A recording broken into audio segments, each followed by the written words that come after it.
இன்னைக்கு ஒர்த்து இல்லையா செக்மெண்ட்டில் பார்க்க போகிற ப்ராடக்ட், ஓகே ப்ராடக்ட்டை பற்றி சொல்லலை, ஒரு வீடியோவே போடுறோம், அதுலேயும் நீங்கள் பார்த்துட்டு வாங்க.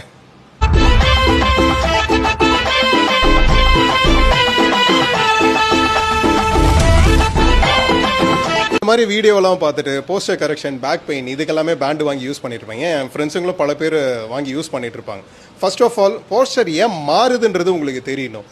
லாங் ஆர்ஸ் லேப்டாப் யூஸ் பண்ணுறது, மொபைல் யூஸ் பண்ணுறது, நம்ம உட்கார்ற பொசிஷன் ஸ்லவுச்சடாக உட்கார்றது, இந்த மாதிரி பண்ணுறதுனால உங்களோட போஸ்டர் ஆக்சுவலாக மாறுது. ஸோ மாறுறதுக்கு reason is there is specific set of muscle group like mid trapezius, lower trapezius, rhomboids, erector spine, இதெல்லாமே வீக்கன் ஆகுது.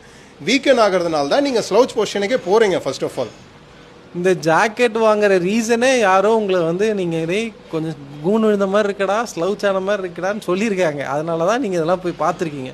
அப்படின்னா ஆல்ரெடி நீங்கள் வந்து உங்களோட ரிட்ராக்டர் ஸ்ட்ரென்த் கம்மியாகி வீக்காக தான் இருக்குது. எப்படி ஒரு ஏசிஎல் சர்ஜரி ஆன லெக்கில் மசில் வேஸ்டிங் நடக்குமோ யூஸ் பண்ணாததுனால அந்த லெக்கை, அதே மாதிரி நீங்கள் இந்த ஜாக்கெட் போட்டு டைட் பண்ணும்போது உங்களோட பாஸ்டரை பிடிச்சி வைக்கக்கூடிய இம்பார்ட்டன்ட் பாஸ்டரல் மசில் எல்லாமே வேலை செய்யாது. ஏன்னா அந்த பேண்டு அந்த வேலையை செய்ய ஆரம்பிச்சிடும். அப்போது இன்னும் ஃபர்தராக உங்களோட பேக் ரிட்ராக்டர் மசில்ஸ்லாம் வீக் ஆக போகிறாங்க. அது it will leads to more bad pain ஆக்சுவலாக. ஸோ இந்த ஜாக்கெட்லாம் ஒர்த்லெஸ். தயவு செஞ்சு இதெல்லாம் வாங்காதீங்க. ஜிம்முக்கு போயிட்டு சைலண்ட்டாக புல் ரிலேட்டட் ஒர்க் அவுட்லாம் பண்ணுங்கடா.